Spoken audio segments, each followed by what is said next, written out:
Governor Jared Polis declared Saturday MeatOut Day, and the day encourages people to consider choosing alternatives to meat. And that is not where the story ends. The move has drawn a firestorm of criticism both here in Colorado and our neighboring states. As Denver 7 Sloan Dickey reports, amid the uproar, some are finding a silver lining.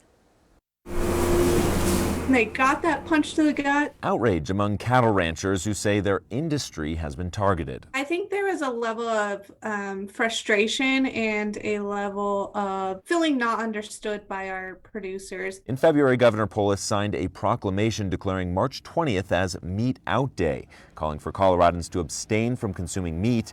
But for many Coloradans, it's ignited a beefy debate. Agriculture is the #2 industry in Colorado, with livestock making up 60% of that, and the livestock industry specifically contributing over $4 billion to the state's economy. Aaron Carney with the Colorado Cattlemen's Association says the meat industry has a deep history in Colorado and a bright future, too. Over 26 counties have signed proclamations declaring it Meat In Day or some variation of that, and we've have over 100 events happening throughout the state. Now Colorado counties are fighting back. Even governors in neighboring states have signed proclamations of their own. In Wyoming, March 20th is now Hearty Meat Day, and just this week, Nebraska named it Meat on the Menu Day. I've focused since day one on expanding markets for Colorado beef products. But Colorado's governor hasn't necessarily doubled down on his proclamation. And of course, personally, this was one of my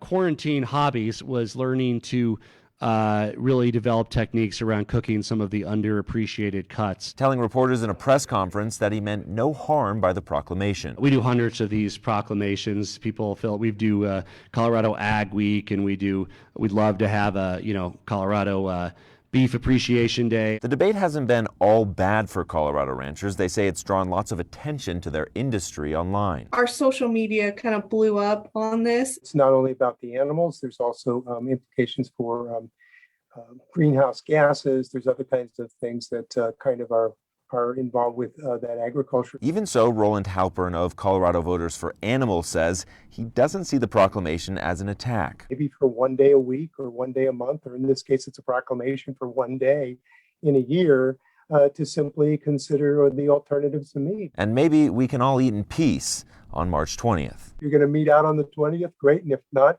that's good too. Sloan Dickey, Denver 7.